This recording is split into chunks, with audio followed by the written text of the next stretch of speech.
നിങ്ങളുടെ വീടിന്റെ ഔട്ട് സൈഡിൽ നോർത്തിൽ നല്ല ഒരു വാട്ടർ ബോഡി വെക്കുക. മോട്ടോർ ഉപയോഗിച്ചിട്ട് ആ വെള്ളത്തെ ഒന്ന് ചലിപ്പിക്കുക. തൊഴിൽപരമായിട്ട് ഒരുപാട് നേട്ടങ്ങൾ നിങ്ങളുടെ ജീവിതത്തിലേക്ക് കൊണ്ടുവരാനായിട്ട് ഈ വാട്ടർ ഫൗണ്ടന് കഴിയും. ഫെങ്ഷുയി പ്രകാരം സൗത്ത് ഈസ്റ്റ് കോർണർ അവിടുത്തെ എലമെന്റ് എന്ന് പറയുന്നത് വുഡ് എലമെന്റ് ആണ്. അപ്പോൾ സൗത്ത് ഈസ്റ്റിൽ നമ്മൾ നല്ല ഹെൽത്തി ആയിട്ടുള്ള വുഡ് വെക്കുകയാണെന്നുണ്ടെങ്കിൽ സാമ്പത്തികമായിട്ട് നേട്ടപ്പെടും. നിങ്ങൾ ഫെങ്ഷുയെ പറ്റി വിശ്വസിക്കുന്ന ആളാണെങ്കിലും അല്ലെങ്കിലും ശരി, ഈ പറയുന്ന കാര്യങ്ങൾ നിങ്ങളൊന്ന് ചെയ്തു നോക്കൂ. നിങ്ങളുടെ ജീവിതത്തിൽ എന്തെങ്കിലും മാറ്റമുണ്ടോ എന്ന് നിങ്ങൾക്ക് സ്വയം മനസ്സിലാക്കാനായിട്ട് സാധിക്കും. ഒന്ന്, നിങ്ങളുടെ വീടിൻ്റെ ഔട്ട് സൈഡിൽ നോർത്ത് ദിക്കിൽ ഈ പറയുന്ന കാര്യങ്ങൾ നിങ്ങൾ കറക്റ്റ് ദിക്കിൽ തന്നെയാണോ ചെയ്യുന്നതെന്ന് നിങ്ങൾ ഒന്നും കൂടി ഉറപ്പുവരുത്തേണ്ടതുണ്ട്. ഫെങ്ഷുയുടെ യാതൊരു കാര്യങ്ങളും ആ ദിക്കുമായി ബന്ധപ്പെട്ടിട്ട് ചെയ്താൽ മാത്രമേ അതിന് ഫലപ്രാപ്തി ഉണ്ടാവത്തുള്ളൂ. അപ്പോൾ അതിന് ഫലം കിട്ടണമെന്നുണ്ടെങ്കിൽ നിങ്ങൾ ചെയ്യേണ്ട കാര്യം, നിങ്ങളുടെ വീടിൻ്റെ ഔട്ട് സൈഡിൽ നോർത്തിൽ നല്ല ഒരു വാട്ടർ ബോഡി വെക്കുക. അതിൽ ഒരു മോട്ടോർ ഉപയോഗിച്ചിട്ട് ആ വെള്ളത്തെ ഒന്ന് ചലിപ്പിക്കുക. തൊഴിൽപരമായിട്ട് ഒരുപാട് നേട്ടങ്ങൾ നിങ്ങളുടെ ജീവിതത്തിലേക്ക് കൊണ്ടുവരാനായിട്ട് ഈ വാട്ടർ ഫൗണ്ടന് കഴിയും. അവിടെ വയ്ക്കാൻ നിങ്ങൾക്ക് സൗകര്യമില്ല എന്നുണ്ടെങ്കിൽ നിങ്ങളുടെ സ്വീകരണ മുറിയുടെ വടക്ക് വശത്ത് ഒരു അക്വേറിയവും അതിനകത്തൊരു അരോന മത്സ്യവും കൂടെ ഇട്ട് നിങ്ങൾക്ക് വളർത്താം. അതല്ലെന്നുണ്ടെങ്കിൽ അവിടെ ഒരു വാട്ടർ ഫൗണ്ടൻ വെച്ച് നിങ്ങൾക്ക് മിനിമം 3 മണിക്കൂറെങ്കിലും ആക്ടിവേഷൻ ചെയ്യാം. ഇത് നിങ്ങളൊന്ന് ചെയ്തു നോക്കൂ. ഒരുപാട് സാമ്പത്തിക അഭിവൃദ്ധി അല്ലെങ്കിൽ തൊഴിൽപരമായിട്ടുള്ള നേട്ടങ്ങൾ നിങ്ങളിലേക്ക് കൊണ്ടുവരാനായിട്ട് ഇത് സാധിക്കും. ഇതൊന്നും ചെയ്യാൻ സാധിക്കാത്തവരാണ്, അതിനുള്ള സാമ്പത്തിക അവസ്ഥ കയ്യിലില്ലെന്നുണ്ടെങ്കിൽ ഒരു വാട്ടർ ഫാൾസിൻ്റെ ചിത്രം നിങ്ങളുടെ ലിവിങ് റൂമിൻ്റെ നോർത്തിലൊന്ന് വെച്ച് നോക്കൂ. നിങ്ങൾക്ക് എന്താണ് മാറ്റം സംഭവിക്കുന്നതെന്ന് നിങ്ങൾക്ക് സ്വയം മനസ്സിലാക്കാനായിട്ട് പറ്റും. അടുത്തത്, ഇത് ഞാൻ പറഞ്ഞത് തൊഴിലുമായി ബന്ധപ്പെട്ടിട്ടാണ്.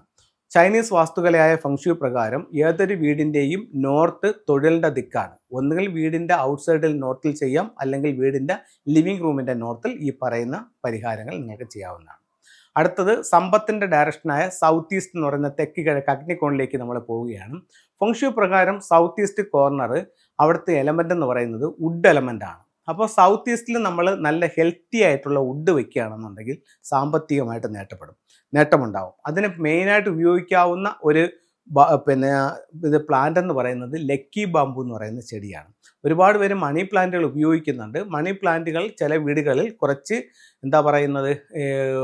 സ്വയം നിൽക്കാൻ പറ്റാത്തൊരു പ്ലാന്റ് ആയതുകൊണ്ട് മറ്റുള്ളവരെ ആശ്രയിക്കേണ്ടി വരുന്നുണ്ട്. അപ്പം അത് പലപ്പോഴും ലോണുകൾ പോലുള്ള കാര്യങ്ങൾ നമ്മൾ എടുക്കേണ്ടി വരും.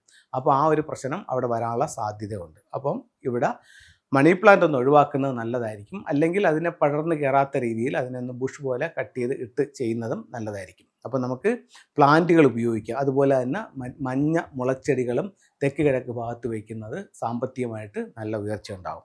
നിങ്ങളുടെ വീടിൻ്റെ പുറത്ത്, നിങ്ങളൊരു ഫ്ലാറ്റിലാണ് താമസിക്കുന്നതെങ്കിൽ നിങ്ങൾക്ക് വീടിൻ്റെ പുറത്ത് ഇതുപോലെ ചെയ്യാൻ സാധിക്കുന്നില്ല എന്നുണ്ടെങ്കിൽ നിങ്ങളുടെ സ്വീകരണ മുറിയുടെ അല്ലെങ്കിൽ ഡൈനിങ് ഹാളിൻ്റെ സൗത്ത് ഈസ്റ്റ് കോർണറിൽ ലക്കി ബാമ്പ് ഉപയോഗിച്ചുകൊണ്ടും നിങ്ങൾക്ക് ഈ സൗഭാഗ്യത്തെ പിടിക്കാനായിട്ട് സാധിക്കുന്നതാണ്. അപ്പോൾ ഇത്തരം കാര്യങ്ങളൊന്നും ചെയ്തു നോക്കൂ. ഒത്തിരി വ്യത്യാസങ്ങൾ നിങ്ങളുടെ ജീവിതത്തിലേക്ക് കൊണ്ടുവരാനായിട്ട് ഈ 2 എലമെൻറ്റുകൾക്ക് സാധിക്കുന്നുണ്ട്. ഫെങ്ഷുയി എന്ന് പറയുന്ന ഒരു 5 എലമെൻ്റ് തിയറിയാണ്. അതിലും ഏറ്റവും പ്രധാനപ്പെട്ട 2 എലമെൻറ്റുകളാണ്, ഒന്ന് വാട്ടറും ഒന്ന് വുഡും. ഇനി 3 എലമെൻറ്റുകളുണ്ട്. അത് യഥാസ്ഥലം യഥാ രീതിയിൽ അതിൻ്റേതായിട്ടുള്ള ഡയറക്ഷൻസിൽ ആക്ടിവേഷൻ ചെയ്ത് കഴിഞ്ഞാൽ ബന്ധങ്ങൾ മെച്ചപ്പെടുത്താനും ഗൃഹനാഥന് അഭിവൃദ്ധി ഉണ്ടാവാനും പേരും പ്രസിദ്ധി ഉണ്ടാവാനും ഒക്കെ ഈ എലമെൻറ്റുകളും നിങ്ങളെ സഹായിക്കുന്നതാണ്. ഫെങ്ഷുയുടെ ചില ടൂളുകളിലേക്ക്. ഫെങ്ഷുയുടെ 5 എലമെൻറ്റിൽ ഏറ്റവും പ്രധാനപ്പെട്ട ഒരു എലമെൻ്റ് എന്ന് പറയുന്നത് എർത്ത് എലമെൻ്റ് ആണ്. എർത്ത് എലമെൻറ്റുകൾക്ക് വേണ്ടിയിട്ട് ഇത്തരത്തിലുള്ള ക്രിസ്റ്റൽ ബോളുകൾ നമുക്ക് ചൂസ് ചെയ്യാം. ഇത്തരത്തിലുള്ള 2 ക്രിസ്റ്റൽ ബോളുകൾ വീടിൻ്റെ വെസ്റ്റ് ഭാഗത്ത് വെച്ചാൽ ഗൃഹനാഥന് അഭിവൃദ്ധി ഉണ്ടാവും. അത് 2 ക്രിസ്റ്റൽ ബോളുകൾ ഹാങ് ചെയ്യുന്ന സ്ഥലം എന്ന് പറയുന്നത് സൗത്ത് വെസ്റ്റ് ആണ്. നോർത്ത് വെസ്റ്റിലും ക്രിസ്റ്റൽസ് ഉപയോഗിക്കുന്നതുകൊണ്ട് തെറ്റില്ല. കാരണം നോർത്ത് വെസ്റ്റിലെ എലമെൻ്റ് എന്ന് പറയുന്ന മെറ്റൽ എനർജിയാണ്. അതിനെ സപ്പോർട്ട് ചെയ്യുന്ന എലമെൻ്റ് എന്ന് പറയുന്നത് ക്രിസ്റ്റലാണ്. അടുത്ത മറ്റൊരു ടൂൾ എന്ന് പറയുന്നത് വീട്ടിലേക്ക് വരുന്ന നെഗറ്റീവായിട്ടുള്ള ഊർജ്ജത്തിൽ നിന്നും വീടിനെ സംരക്ഷിക്കാൻ വേണ്ടിയിട്ട് ഇത്തരത്തിലുള്ള ക്വാൻ കിങ് എന്ന് പറയുന്നൊരു സ്റ്റാച്ചുവും ഇത്തരത്തിലുള്ളൊരു വാളും ഒരു കയ്യിൽ പിടിച്ചുകൊണ്ടിരിക്കുന്ന വാളാണ്. ഇത് പ്രധാന ഡോറിലോട്ട് നോക്കി നിൽക്കുന്നതും നെഗറ്റീവായിട്ടുള്ള ഊർജ്ജത്തിൽ നിന്നും വീടിനെ സംരക്ഷിക്കാൻ നല്ലൊരു ടൂളായിട്ട് കണക്കാക്കുന്നുണ്ട്. അതുപോലെ അമത്തിസ്റ്റ് എന്ന് പറഞ്ഞിട്ടുള്ളൊരു ബ്രേസ്ലെറ്റ് ആണ്. ഇത് നെഗറ്റീവ് എനർജികളിൽ നിന്ന് പ്രൊട്ടക്ഷൻ നേടാനും എപ്പോഴും ഒരു ദൈവിക അനുഗ്രഹം നമുക്കുണ്ടാവാനും ഈ അമത്തിസ്റ്റുകൾ ഉപയോഗിക്കാവുന്നതാണ്. അപ്പോൾ എല്ലാവർക്കും എല്ലാ ഐശ്വര്യങ്ങളും ഉണ്ടാവട്ടെ എന്ന് പ്രാർത്ഥിച്ചുകൊണ്ട് നിർത്തുന്നു. നന്ദി, നമസ്തേ.